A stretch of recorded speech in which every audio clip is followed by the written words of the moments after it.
আমরা আবারও পৌঁছে গেছি নারাজল রাজবাড়ি রাজদরবারে। ঘাটাল পশ্চিম মেদিনীপুর তথা দাসপুর থানার অন্তর্গত এই রাজবাড়ি ঐতিহ্যপূর্ণ রাজবাড়ি এটি যত্নের অভাবে ধ্বংসস্তূপে পরিণত হয়েছে। তো আজকে যে ব্যাপারটি আপনাদেরকে বলবো বা শোনাবো সেটি হচ্ছে রথের 206 বছরের যে রথ রামনবমী উদযাপিত হবে সেই ব্যাপারেই আজকে আপনাদের সাথে কথা বলবো। তো বন্ধুরা চলুন যাওয়া যাক, সেই রথ যেই জায়গাটিতে রাখা হয় সেই জায়গাটিও দেখাবো এবং যে জায়গা থেকে রথ থেকে টেনে নিয়ে যাওয়া হয় সেই জায়গাটিও দেখাবো। তো নারাজল রাজবাড়ির যে ঐতিহ্যপূর্ণ বিখ্যাত যে উৎসব সেই উৎসবটিও আপনাদেরকে কোন জায়গা থেকে কোন জায়গাকে নিয়ে জানা হবে সেই রথটির সম্পূর্ণ দেখাবো এবং যেই দিনে রথটি টানা হবে সেই রথের উৎসবটিও আপনাদেরকে দেবো। আজকে আমরা আপডেটটা নিয়ে চলে আসছি, তো আপডেটটা সম্পূর্ণ আজকে দেবো। তো আপনারা সম্পূর্ণ দেখতে থাকুন এবং চ্যানেলটা সাবস্ক্রাইব করুন, পাশে থাকা বেল আইকনটা প্রেস করে সঙ্গে থাকুন। চলুন বন্ধুরা যাওয়া যাক। ঐতিহ্যবাহী যে জমিদার বাড়ি বা রাজবাড়ি রয়েছে সেই জমিদার বাড়ির যে রথযাত্রা, যে রথের যাত্রা হয় বা রামনবমীর মেলা, সেই উৎসবের আপডেট দিতে আমরা এগিয়ে চলেছি। আমাদের বাড়ি থেকে খুবই সামনে রয়েছে, তো আমরা সেই সামনের দিকে এগিয়ে চলেছি, আপনাদেরকে দেব। তো বন্ধুরা আমরা চলেই এসেছি সামনে একদম নারাজল রাজবাড়ির। সেই রাজবাড়ি যে রথযাত্রা বা পালিত হয় প্রতি বছর, একটি বিখ্যাত রথযাত্রা। সেই যাত্রাটি এই যে চালাটি দেখছেন, এই চালার মধ্যেই রথটি থাকে সারা বছর। তো এইখান থেকে রথটিকে নিয়ে যাওয়া হয়েছে সাজানোর জন্য। তো কোথায় এটি পাশেই রয়েছে দেখতে পাচ্ছেন রাস মন্দিরের সামনে দাঁড়িয়েই আপনাদেরকে যে ভিডিও করে দেখাচ্ছি। তো আপনারা দেখুন সেই রাস মন্দির, 25 চূড়া বিশিষ্ট রাস মন্দির এক যত্নের অভাবে ধ্বংসস্তূপে পরিণত হয়েছে। তো আগামী বুধবার এই রথটি টানা হবে। তো আপনাদেরকে সেই নারাজল রাজবাড়ির ঐতিহ্যপূর্ণ আপনাদেরকে দেখালাম। দেখতে পাচ্ছেন রাস্তার গায়ে শিব মন্দিরকে খুব সুন্দর করে সাজিয়ে তোলা হয়েছে। তো বন্ধুরা দেখতে পাচ্ছেন রাস্তার পাশেই যেখানে রথটি রাখা হয় তারই একদম রোডের সামনেই সেই শিব মন্দিরগুলি পরপর সারিবদ্ধভাবে সাজানো রয়েছে। আর যে আপনাদেরকে এই মন্দিরগুলো দেখাচ্ছি এগুলি হচ্ছে রাজাদের সমাধি মন্দির। 3টি রাজার যে সমাধি, সেই সমাধি মন্দিরগুলো এইখানে রয়েছে। এই মুহূর্তে বাইক নিয়ে এখান থেকে রথটিকে নিয়ে যাওয়া হয়েছে সাজানোর জন্য, সেই জায়গাতে আমরা যাব, যে রথটিকে কীভাবে সাজাচ্ছে সুন্দর করে সেই রথটিও আপনাদেরকে দেখাবো। তো চলুন বন্ধুরা আমরা যাই সেই জায়গায়, সেই রথের ব্যাপারটা কি রয়েছে দেখাবো সম্পূর্ণ। এই রথযাত্রা শুরু হবে, অর্থাৎ 206 বছরে পদার্পণ করছে এই রথযাত্রা। নবমীর রথযাত্রা যে রাজার ঐতিহ্য যে হাওয়াখানা, সেই হাওয়াখানার কাছকে নিয়ে আসা হয়েছে সেই রথটিও দেখাবো এবং কিভাবে সেজে উঠছে সেই রথের মেলা।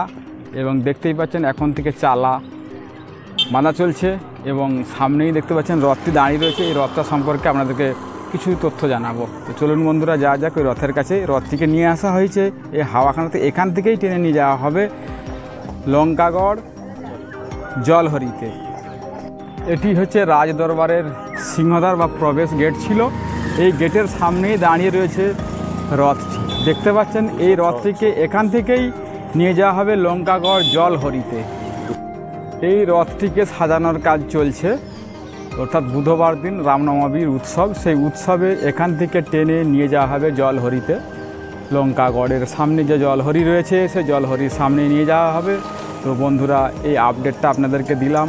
তো আপনারা যদি সময় পান, এই 360 বিঘা জমি এই রাজদরবারটি রয়েছে, সেই রাজদরবারের মেন উৎসব বা সেই উৎসবের সেই রথটি আজও পর্যন্ত 206 বছর ধরে পালন করে চলেছে এইখানের স্থানীয় মানুষ। এখান থেকে অর্থাৎ হাওয়াখানা থেকে, রাজার যে হাওয়াখানা, রাজদরবারের যে হাওয়াখানা রয়েছে সেই হাওয়াখানা থেকে আমরা সোজা আরও একটু ভিতরের দিকে যাইব। তো সেইখানে পুরো এরিয়াটা জুড়ে রয়েছে 360 বিঘা জমি জুড়ে এই রাজদরবারটি রয়েছে। তো রাজদরবারটি এখন ধ্বংসস্তূপে পরিণত হয়েছে যত্নের অভাবে। আমরা এই রাস্তা ধরে আরও কিছু যে রাজার মন্দির রয়েছে, রাজ কলেজ রয়েছে, সেগুলো এখন আর ব্যবহার হয় না।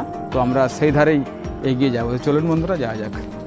হ্যাঁ, নারাজল রাজার যে ঐতিহ্যপূর্ণ যে দরবারগুলি রয়েছে সেই দরবারগুলির মধ্যে সিংহদ্বার যে নারাজল রাজ কলেজে উন্নত হয়েছিল 1966 সালে, সেই গেটটি এখন কি অবস্থায় আছে আপনাদেরকে দেখাচ্ছি। দেখুন সিংহদ্বার এই গেটটিতে ভাঙাচুরা অবস্থায় ধ্বংসস্তূপে পরিণত হয়েছে।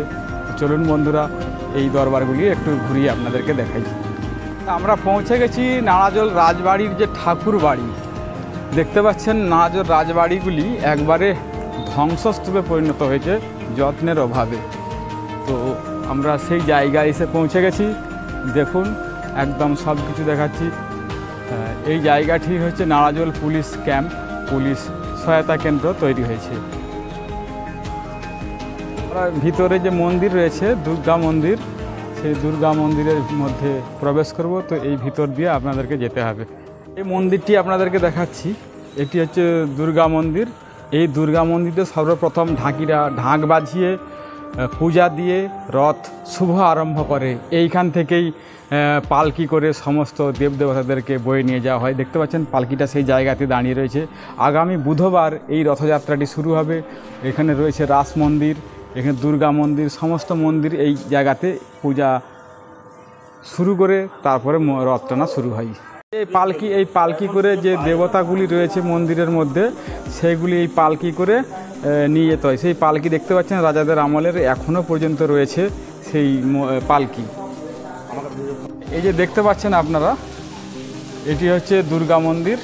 মন্দিরে ঠাকুরকে বের করিয়ে পূজা দেওয়ার পরে যে পালকি করে নিয়ে যাওয়া হয় আপনাদেরকে পালকি দিয়ে দেখিয়েছি। এইখান থেকে ঢাকিরা ঢাক বাজিয়ে পূজা অর্চনা করে রথটি শুরু হয়, রথ টানাটি শুরু হয়। তো বন্ধুরা, তো আর বিশেষ কিছু দেখাবো না। আমাদের এর আগে ভিডিও দেওয়া রয়েছে এই নাড়াজোল রাজবাড়ি সম্পর্কে। আপনারা এই প্রগতি বাংলায় সে ভিডিওটা আপনারা দেখে নেবেন। তো সম্পূর্ণ তথ্য তাতে দেওয়া রয়েছে।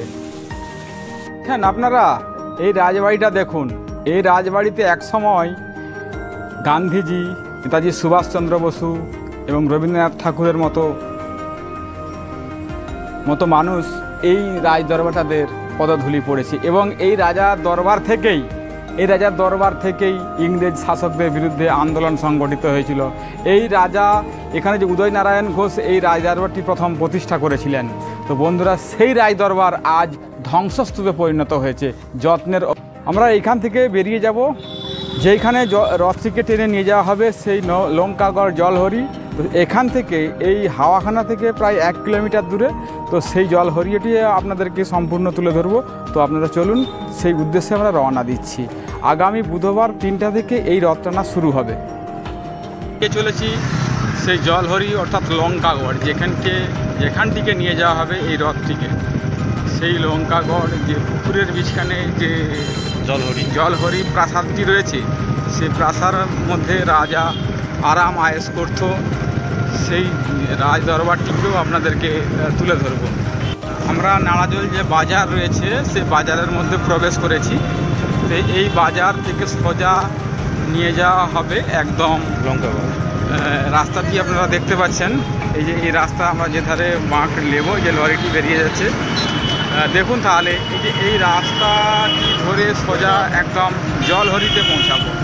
দেখতে পাচ্ছেন যে এই প্রাসাদটি রাজারা তৈরি করেছিলেন, নাড়াজোল রাজারা তৈরি করেছিলেন। সেই পুকুরটিতে সম্পূর্ণ কচুরি পানায় ভরে গেছে, একদম চেনাই যাচ্ছে না। রথ টানা হয় এইখান পর্যন্তই। তো আগে রাজাদের আমলে যখন রথটি টেনে নিয়ে আসা হতো, তো এই প্রাসাদে কিছুক্ষণ সময় কাটিয়ে আবারও ফিরে যাওয়া হতো। দেখতে পাচ্ছেন এটি আরাম আয়েশ করার জন্য এই রাজদরবারটি তৈরি করা হয়েছিল এই দিঘির বীজখানে। তো আপনাদেরকে সম্পূর্ণ ভিডিওটা দেখালাম। আজ এই পর্যন্তই বন্ধুরা। পরবর্তী ভিডিও নিয়ে আপনাদের সামনে আবারও হাজির হব। ততক্ষণ পর্যন্ত সঙ্গে থাকুন, সম্পূর্ণ ভিডিওটা দেখুন এবং সবাই ভালো থাকুন, সুস্থ থাকুন, নিজের প্রতি খেয়াল রাখুন। তো চলুন বন্ধুরা, চ্যানেলটি সাবস্ক্রাইব করবেন, সম্পূর্ণ সহযোগিতার হাত বাড়িয়ে দেন।